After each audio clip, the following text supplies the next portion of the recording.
Tulad ng mga lagaslas sa batis, simoy ng hangin humahampas sa dahon ng mga ubas. Tumutulong tubig dahil sa magdamag na kadiliman, ang inaasam ng lahat sa mundong ibabaw, paraiso sa gardin. Makikita mo lahat ng ito sa Arabella Garden. Nagkarapit ang mga ibon minsan, nagsasabay kay sarap pakinggan. Mga paru-parong naglik. Good morning. Gawa lang ako ng clip. Gawa lang ako ng bago mag-garden. Gawa lang ako ng pagkain namin.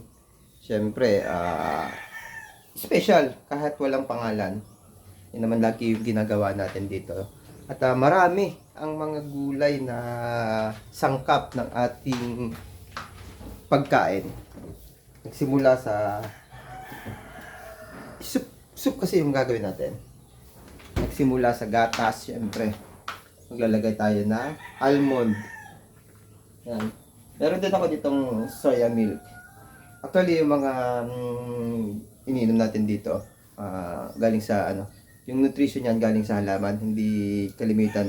Meron din naman na galing sa hayop, pero kalimitan, lalo na ako talagang mga soya o kaya ay almond. Yan yung mga inano ko. Pakita ko lang sa inyo recipe nung gagawin nating soup. Siyempre may linuluto ako dito na pinapalambot ko. Noodles. Ang noodles na yan ay egg noodles. Yan.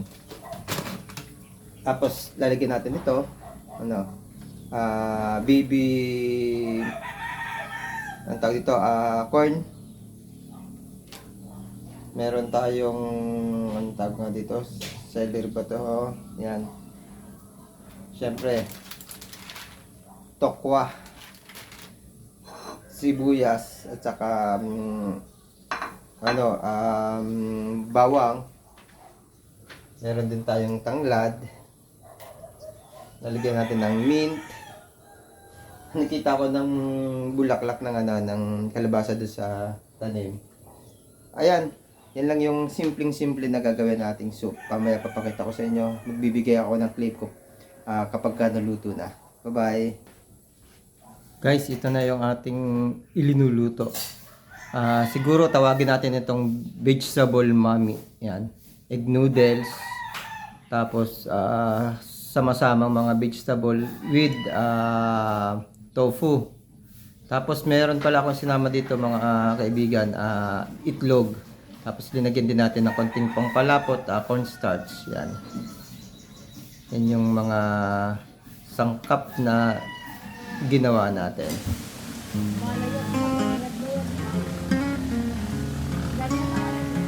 Malayang buhay tulad ng mga lagaslas sa batis, simoy ng hangin humahampas sa dahon ng mga upas.